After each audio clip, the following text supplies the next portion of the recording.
നമസ്കാരം. അല്ലു ഫാമിലി അമ്മയും മക്കളും എന്നെൻ്റെ യൂട്യൂബ് ചാനലിലേക്ക് എല്ലാവർക്കും സ്വാഗതം. BB380 കോഴികളെ തുറന്നു വിട്ട് വളർത്താമോ എന്നുള്ളത് പലരുടെയും ഒരു സംശയമാണ്. അപ്പോൾ ആ സംശയത്തിനുള്ള മറുപടിയായിട്ടാണ് ഇന്നെൻ്റെ വീഡിയോ. അപ്പോൾ വീഡിയോ സ്കിപ്പ് ചെയ്യാതെ മുഴുവനായിട്ട് എല്ലാവരും കാണണം. ചാനൽ ആദ്യമായിട്ട് കാണുന്നവർ ചാനൽ സബ്സ്ക്രൈബ് ചെയ്യാൻ മറന്നു പോകരുത്.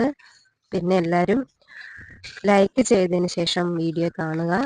ചിലപ്പോൾ നിങ്ങൾ പിന്നീടായാൽ ലൈക്ക് ചെയ്യാൻ മറന്നു പോകും, അതുകൊണ്ടാണ് മുന്നേ പറയുന്നത്. അപ്പോൾ ലൈക്ക് ചെയ്തതിന് ശേഷം വീഡിയോ കണ്ട് സപ്പോർട്ട് ചെയ്യുക. അപ്പോൾ വീഡിയോയിലേക്ക് പോവാം. BB380 കോഴികളെന്ന് പറയുമ്പോഴേ നമ്മളൊക്കെ അറിയാം, എല്ലാവരും BB380 കോഴികളെ ഷെഡിൽ അടച്ചിട്ട് അല്ലെങ്കിൽ ആധുനിക കൂടിൽ അടച്ചിട്ടാണ് കോഴികളെ വളർത്തി കണ്ടിട്ടുള്ളത് എല്ലാവരും. പിന്നെ മുട്ടത്തീറ്റ മാത്രം കൊടുത്ത് വളർത്തിയാൽ മാത്രമേ കമ്പനി പറയുന്ന അളവിൽ മുട്ട ലഭ്യമാകൂ എന്നൊക്കെയാണ് നമ്മൾ കേട്ടിട്ടുള്ളത്, അല്ലേ?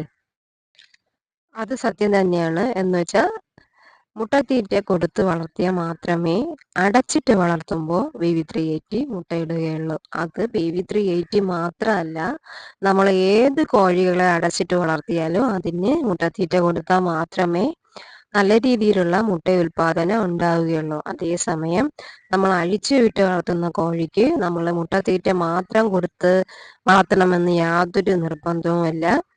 നമ്മൾ ഏത് തീറ്റ അതിന് കൊടുത്താലും അതിന് ഈ പറയുന്ന അളവിലുള്ള മുട്ട ലഭ്യമാകും. അത് BB380ക്കും ബാധകം തന്നെയാണ്. കൈരളി കോഴിയായാലും രാമശ്രീ, ഗ്രാമലക്ഷ്മി അങ്ങനെയുള്ള നാടൻ ഇനത്തിൽപ്പെട്ട കോഴികളെ ആയാലും നമ്മൾ തുറന്നു വിട്ട് വളർത്തുമ്പോൾ നമ്മൾ എങ്ങനെയാണോ തീറ്റ കൊടുക്കുന്നത് അതുപോലെ തന്നെ BB380യും തുറന്നു വിട്ട് അതേ രീതിയിൽ മുട്ടത്തീറ്റ അല്ലെങ്കിൽ നമ്മുടെ കൈത്തീറ്റ കൊടുത്ത് നമുക്ക് കോഴിയെ വളർത്താനായിട്ട് സാധിക്കും. അതുകൊണ്ട് ഒരിക്കലും മുട്ട ഉൽപാദനം കുറഞ്ഞു പോകുന്ന ആരും തെറ്റിദ്ധരിക്കേണ്ട. നല്ല രീതിയിലുള്ള മുട്ട ഉൽപാദനം തന്നെ BB380യും തുറന്നു വിട്ടാൽ അതിന് ലഭ്യമാകും. തുറന്നുവിട്ട് വളർത്തുന്നത് കൊണ്ട് കുറച്ചുകൂടെ നല്ല പോഷക ഗുണമുള്ള മുട്ട നമുക്ക് ലഭിക്കും എന്നുള്ളതാണ് സത്യം. എൻ്റെ കഴിഞ്ഞ വീഡിയോയിൽ ഞാൻ പറഞ്ഞിരുന്നു, നമ്മൾ ഏത് കോഴിയെ വളർത്തിയാലും അതിനെ തുറന്നു വിട്ട് വളർത്തുകയാണെങ്കിൽ നമുക്ക് തീറ്റ ചെലവും പകുതിയിൽ അധികവും കുറയ്ക്കാനും സാധിക്കും. നല്ല പോഷക ഗുണമുള്ള മുട്ട നമുക്ക് കിട്ടുകയും ചെയ്യും. അടച്ചിട്ട് വളർത്തുമ്പോഴത്തേക്ക് ഒരുപാട് പരിമിതികൾ അതിനകത്തുണ്ട്. അപ്പോൾ നമ്മൾ കൊടുക്കുന്ന തീറ്റയാണ് കോഴികൾ കഴിച്ചുകൊണ്ടിരിക്കുന്നത്. അപ്പോൾ അത് നമുക്ക് എല്ലാ ദിവസവും എത്രത്തോളം പോഷക ഘടകമുള്ള തീറ്റ നമുക്ക് ലഭ്യമാക്കാൻ സാധിക്കുമെന്ന് എനിക്ക് അറിഞ്ഞൂടാ. അല്ലെങ്കിൽ നമ്മൾ മെഡിസിൻ ആശ്രയിക്കേണ്ടതായിട്ട് വരും. നമ്മൾ അതിനൊന്നും നിൽക്കാതെ തുറന്നു വിട്ട് വളർത്തുകയാണെങ്കിൽ തീർച്ചയായിട്ടും നല്ല ഗുണമേന്മയുള്ള മുട്ട നമുക്ക് കാശ് കൊടുക്കാതെ, അതായത് മരുന്നിന് വേണ്ടി കാശ് കൊടുക്കാതെ, മെഡിസിന് വേണ്ടി കാശ് കൊടുക്കാതെ, അല്ലെങ്കിൽ വിറ്റാമിൻസിന് വേണ്ടി കാശ് കൊടുക്കാതെ നമുക്ക് നല്ല ഗുണമേന്മയുള്ള മുട്ട ഉൽപ്പാദിപ്പിക്കാനായിട്ട് സാധിക്കും. കോഴി വളർത്തലിലെ ഏറ്റവും വലിയ വില്ലനാണ് തീറ്റ ചെലവ്. അപ്പോൾ ആ തീറ്റ ചെലവ് നല്ലതുപോലെ നല്ല വലിയ അളവിൽ തന്നെ നമുക്ക് തീറ്റ ചെലവ് ലാഭിക്കാനായിട്ട് കോഴിയെ തുറന്നുവിട്ട് വളർത്തുന്നതിലൂടെ സാധിക്കും. BB380 അടച്ചിട്ടാലേ നമ്മൾ അതിന് മുട്ട ലഭിക്കുകയുള്ളൂ എന്നൊരിക്കലും നമ്മൾ കരുതി തെറ്റിദ്ധരിച്ച് അതിനെ അടച്ചു വെച്ച് വളർത്താൻ നിൽക്കേണ്ട. അതിനെ നമുക്ക് ഉറപ്പായിട്ടും തുറന്നു വിട്ട് തന്നെ വളർത്താവുന്നതാണ്. അതിന് നമ്മൾ മറ്റ് അപ്പുറവും ഇപ്പുറവും ഒന്നും പോവാത്ത രീതിയിൽ നമ്മൾ അതിനുള്ള സജ്ജീകരണങ്ങളൊക്കെ ചെയ്യണം എന്നുള്ളതാണ് വേണ്ടത്. അല്ലെങ്കിൽ മറ്റുള്ള വീട്ടിലൊക്കെ കോഴി ചെന്ന് ചികഞ്ഞ് അവർ നട്ടേക്കുന്ന ചെടികളും അല്ലെങ്കിൽ പച്ചക്കറി തൈകളും ഒക്കെ നശിപ്പിച്ചാൽ അത് വലിയ പരാതിയായിട്ട് വരും. പിന്നെ മനസ്സമാധാനം നഷ്ടപ്പെട്ടു. അപ്പോൾ അതിനൊന്നും നിൽക്കാതെ നമ്മൾ കോഴിയെ കൊണ്ടുവരുന്നതിന് മുമ്പ് തന്നെ അപ്പുറത്തെ വീട്ടിലേക്ക് ഇന്ന് കോഴി പോവാതിരിക്കാനുള്ള വലകൾ കെട്ടി, അല്ലെങ്കിൽ നിങ്ങൾക്ക് ഏതെങ്കിലും തരത്തിൽ അപ്പുറത്തേക്ക് കോഴി ഇറങ്ങാതിരിക്കാനുള്ള എന്തെങ്കിലും ചെയ്ത് വെക്കാനായിട്ട് സാധിക്കുമെങ്കിൽ അങ്ങനെയൊക്കെ ചെയ്യേണ്ടതാണ്. പിന്നെ മതിലൊക്കെ ഉള്ള പുരയിടമാണെങ്കിൽ അങ്ങനെയുള്ള വിഷയങ്ങളൊന്നുമില്ല. മതിലൊന്നുമില്ല, കോമ്പൗണ്ട് തിരിച്ചിട്ടില്ലാത്ത ആൾക്കാരൊക്കെ വേണ്ടിയാണ് ഞാനിത് പറഞ്ഞത്. അപ്പോൾ അതിന് നമുക്ക് വലിയ പൈസ ചിലവാവില്ലേ എന്നൊക്കെ നിങ്ങൾക്ക് തോന്നാം. പക്ഷേ അങ്ങനെയല്ല. നമുക്ക് അതിലും വില കുറഞ്ഞ വലകൾക്കൊക്കെ 1 കിലോയ്ക്ക് 400 രൂപ, കോഴിക്കൊക്കെ വലിച്ചു കെട്ടുന്ന വലകൾക്കൊക്കെ ഇപ്പോൾ കിലോയ്ക്ക് 400 രൂപ, 450 രൂപയൊക്കെ വിലയുണ്ട്. പക്ഷെ അതൊന്നും നമ്മൾ പുതിയ ഫസ്റ്റ് ക്വാളിറ്റി ഉള്ള വലയൊന്നും മേടിക്കാനായിട്ട് നിൽക്കേണ്ട. സെക്കൻഡ് ക്വാളിറ്റി വളകൾ കിട്ടും വാങ്ങിക്കാനായിട്ട്. അതായത് മത്സ്യത്തൊഴിലാളികൾ നമ്മൾ യൂട്യൂബിലേക്ക് അന്വേഷിച്ചതിനായിട്ട് കിട്ടും. അല്ലെങ്കിൽ കോഴി വളർത്തുന്ന ആൾക്കാരുടെയൊക്കെ തിരക്കലായിട്ട് അത് ലഭിക്കും. അവരെ നമ്പർ നിങ്ങൾക്ക് കിട്ടും. അപ്പോൾ കൊറിയർ മുഖാന്തരം അങ്ങനെയൊക്കെ വലകൾ കച്ചവടം ചെയ്യുന്ന ആൾക്കാർ നമ്മുടെ നാട്ടിൽ തന്നെ ഉണ്ട്. അപ്പോൾ നമ്മളത് അന്വേഷിച്ച് കണ്ടെത്തി അവരിൽ നിന്നും സെക്കൻഡ് ഹാൻഡ് വല മേടിച്ച് അതിനെ കെട്ടണം. അപ്പോൾ അതിനാകുമ്പോഴത്തേക്കും കിലോയ്ക്ക് 100 രൂപ 150 രൂപ നിരക്കിലൊക്കെ നമുക്ക് വല കിട്ടും. അത് വളരെ ലാഭമുള്ളതാണ്. അപ്പോൾ അത് വാങ്ങിച്ച് അത് പെട്ടെന്ന് പൊട്ടിപ്പോകുമെന്നൊന്നും വിചാരിക്കേണ്ട.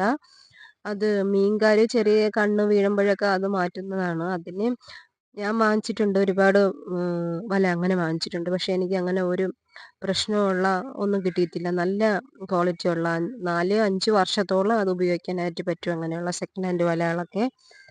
അപ്പോൾ ഞാനും വാങ്ങിച്ചിട്ടുണ്ട്. ഇപ്പോൾ പുതിയതായിട്ട് വല കെട്ടാനായിട്ട് കുറച്ച് വല ഞാൻ ഒരാളുടേത് വാങ്ങിച്ചിട്ടുണ്ട്. അപ്പോൾ അടുത്ത വീഡിയോ അതിനെക്കുറിച്ചാണ്. എങ്ങനെയാണ് നിങ്ങൾ വല നമുക്ക് കുറഞ്ഞ ചിലവിൽ കെട്ടാനായിട്ട് പറ്റുമെന്നതിനെ കുറിച്ചാണ് എൻ്റെ അടുത്ത വീഡിയോ. അപ്പോൾ അത് എവിടെ നിന്നാണ് അത് വാങ്ങിക്കണമെന്ന് അവരെ നമ്പരും ഒക്കെ ഞാൻ തരാം. ഈ വീഡിയോയിൽ പറഞ്ഞിരുന്നത് നമ്മൾ വല കെട്ടാൻ വേണ്ടിയും വലിയ വില കൊടുത്ത് കമ്പി അങ്ങനെയൊന്നും വാങ്ങിക്കേണ്ട കാര്യമില്ല. നമ്മൾ കൊന്നക്കമ്പ് മുറിച്ച് നല്ല ഹൈറ്റിൽ നട്ടതിന് ശേഷം അത് പൊടിച്ച് വരുമ്പോഴത്തേക്ക് അതിൽ വല വലിച്ച് കെട്ടിയാൽ മതിയാവും. വിവിധ ഏറ്റിനെ അടച്ചിട്ട് മാത്രമേ വളർത്താവൂ എന്ന് വിചാരിച്ച് തെറ്റിദ്ധരിച്ച് വളർത്താതിരിക്കുന്ന ആൾക്കാർക്ക് വേണ്ടിയുള്ളതാണ് ഈ വീഡിയോ. അങ്ങനെ ആരും വളർത്താതിരിക്കേണ്ട ആവശ്യമില്ല. നിങ്ങൾക്ക് ധൈര്യമായിട്ട് നിങ്ങൾക്ക് കോഴിയെ തുറന്നു വിട്ട് വളർത്താനായിട്ടുള്ള സൗകര്യം ഉണ്ട് എങ്കിൽ ധൈര്യമായിട്ട് നിങ്ങൾക്ക് കോഴിയെ തുറന്നു വിട്ട് തന്നെ വളർത്താവുന്നതാണ്. ഞാൻ നേരത്തെ പറഞ്ഞ കണക്ക് ഒരുപാട് നമുക്ക് ഉപകാരപ്രദമായിട്ടുള്ള ഒരുപാട് വിറ്റാമിൻസുകൾ ഉണ്ട് എങ്കിലും അതിന് അതിൻ്റേതായ ദോഷഫലങ്ങളും ഉണ്ട്. നമ്മളതെല്ലാം വാങ്ങിച്ച് കോഴിക്ക് കൊടുക്കുകയാണെങ്കിൽ നമ്മൾ നല്ല മുട്ട കിട്ടുമെന്നൊക്കെ വിചാരിക്കുമെങ്കിലും അതിന് അതിൻ്റേതായ ദോഷവശങ്ങളും ഉണ്ട്. നമ്മുടെയൊക്കെ വീട്ടിൽ കുഞ്ഞുങ്ങൾക്കായിരിക്കും നമ്മൾ കൂടുതലായിട്ടും ഈ മുട്ടയൊക്കെ കൊടുക്കുന്നത്, വളർന്നു വരുന്ന ചെറിയ കുഞ്ഞുങ്ങൾക്ക്. അപ്പോൾ അത് അവരെ വളർച്ചേനെ നല്ല രീതിയിൽ ദോഷം ചെയ്യും. അപ്പോൾ അതിനൊന്നും നിൽക്കാതെ നല്ല ഗുണമേന്മയുള്ള മുട്ട നമ്മൾ ഇതേപോലെ അഴിച്ചു വിട്ട് വളർത്തി അങ്ങനെ ഉൽപ്പാദിപ്പിച്ചെടുക്കുന്ന മുട്ടയാണ് യഥാർത്ഥ നാടൻ മുട്ട എന്ന് പറയുന്നത്. അല്ലാതെ നമ്മൾ പാക്കറ്റ് ഫുഡും കൊടുത്ത് വിറ്റാമിൻസും വാരി കൊടുത്ത് അടച്ചു വെച്ച് വളർത്തുന്നത് ഒരിക്കലും നാടൻ മുട്ടയാണെന്ന് പറയാനായിട്ട് അല്ലെങ്കിൽ അവകാശപ്പെടാനായിട്ട് സാധിക്കില്ല. അപ്പോൾ നമ്മുടെ ആവശ്യത്തിന് വേണ്ടിയെങ്കിലും നമ്മൾ വാങ്ങുന്ന കോഴികളെ കുറച്ച് കോഴികളെ നമ്മൾ തുറന്നു വിട്ട് തന്നെ വളർത്തി നമ്മുടെ ആവശ്യത്തിനുള്ള മുട്ട നല്ല മുട്ട ആരോഗ്യ ഔഷധ ഗുണമുള്ള മുട്ടയായിട്ട് ഉൽപ്പാദിപ്പിച്ചെടുത്ത് നമ്മളെ വീട്ടിൽ ഉപയോഗിക്കാം. അല്ലെങ്കിൽ നമ്മളെ നാട്ടിലുള്ള മറ്റാൾക്കാർക്കും നാടൻ മുട്ട എന്ന് നമുക്ക് വിശ്വസിച്ച് തന്നെ അവർക്ക് കൊടുക്കാനായിട്ട് സാധിക്കും. BV380 കോഴി തുറന്നു വിട്ടാൽ മുട്ടയിടില്ല എന്നുള്ള തെറ്റിദ്ധാരണയൊന്നും ഇനി ആർക്കും വേണ്ട. നിങ്ങൾക്ക് ധൈര്യമായിട്ട് BV380 കോഴിയെ വാങ്ങി ഇതുപോലെ തുറന്നു വിട്ട് തന്നെ വളർത്തി ഔഷധ ഗുണമുള്ള മുട്ട ഉൽപ്പാദിപ്പിച്ചെടുക്കാനായിട്ട് സാധിക്കും. അപ്പോൾ ധൈര്യമായിട്ട് തന്നെ BV380 കോഴികളെ വാങ്ങിച്ച് ഇതേപോലെ തുറന്നു വിട്ട് വളർത്തിക്കോളൂ. ഒരിക്കലും നഷ്ടം വരികയില്ല, ലാഭം മാത്രമേ ഉണ്ടാവുള്ളൂ. ഏത് കോഴിയായാലും നമ്മൾ തുറന്നുവിട്ട് വളർത്തുമ്പോഴാണ് യഥാർത്ഥ ലാഭം കോഴി കൃഷിയിൽ നിന്ന് നമുക്ക് ലഭിക്കുന്നത്. അടച്ചിട്ട് വളർത്തിയാൽ അതിൽ നിന്ന് ചെറിയ ഒരു വരുമാനമേ ഉണ്ടാവുകയുള്ളൂ. അപ്പോൾ എല്ലാവരും കോഴികളെ ഇതേപോലെ തുറന്നു വിട്ട് വളർത്തി നല്ല ഗുണമേന്മയുള്ള മുട്ട ഉൽപ്പാദിപ്പിച്ച് എടുക്കാനായിട്ട് ശ്രമിക്കണം. ഇങ്ങനെ തുറന്നു വിട്ട് വളർത്തുമ്പോൾ വേറൊരു ഉപയോഗം കൂടിയുണ്ട്. കോഴികൾക്ക് രോഗപ്രതിരോധ ശേഷി കൂടും. മാത്രമല്ല അസുഖങ്ങൾ വളരെ കുറയും. നമ്മൾ അസുഖം വന്നിട്ടും മരുന്ന് വാങ്ങിച്ച് കൊടുത്ത് അങ്ങനെ ഒരു ചിലവും നമുക്ക് ഒഴിവാക്കാം. ആ മരുന്ന് കൊടുക്കുന്നത് വഴി ആ മരുന്നിൻ്റെ അംശവും നമ്മൾ കഴിക്കുന്ന മുട്ടയിലോട്ട് വരും. അപ്പോൾ അങ്ങനെയുള്ള ദോഷഫലങ്ങൾ ഒഴിവാക്കാനായിട്ട് സാധിക്കും. അപ്പോൾ തുറന്നു വിട്ട് വളർത്തുന്ന കോഴിയുടെ മുട്ടയാണ് ഞാൻ നേരത്തെ പറഞ്ഞ പോൾക്ക് യഥാർത്ഥ നാടൻ മുട്ട എന്ന് പറയുന്നത് അതാണ്. കാരണം ഇതേപോലെ പച്ചിലകളും പുഴുക്കളെയും പുൽച്ചാടികളെയും ഒക്കെ കഴിച്ച് കോഴി നമുക്ക് തരുന്ന മുട്ടയാണ് യഥാർത്ഥ നാടൻ മുട്ട. അതിന് എല്ലാവരും മനസ്സിലാക്കി നമ്മുടെ പറമ്പിൽ തന്നെ കോഴികളെ പഴയ രീതിയിൽ തുറന്നുവിട്ട് വളർത്തി നല്ല ഗുണമേന്മയുള്ള മുട്ട ഉൽപ്പാദിപ്പിച്ചെടുക്കാനായിട്ട് എല്ലാവരും ശ്രദ്ധിക്കണം. ഓക്കെ, അപ്പോൾ എൻ്റെ വീഡിയോ നിങ്ങൾക്ക് ഉപകാരപ്രദമായി എങ്കിൽ എൻ്റെ ചാനൽ സബ്സ്ക്രൈബ് ചെയ്ത് സപ്പോർട്ട് ചെയ്യണം. അപ്പോൾ ഇനി പുതിയൊരു വീഡിയോ ആയിട്ട് വീണ്ടും കാണാം. Okay, by.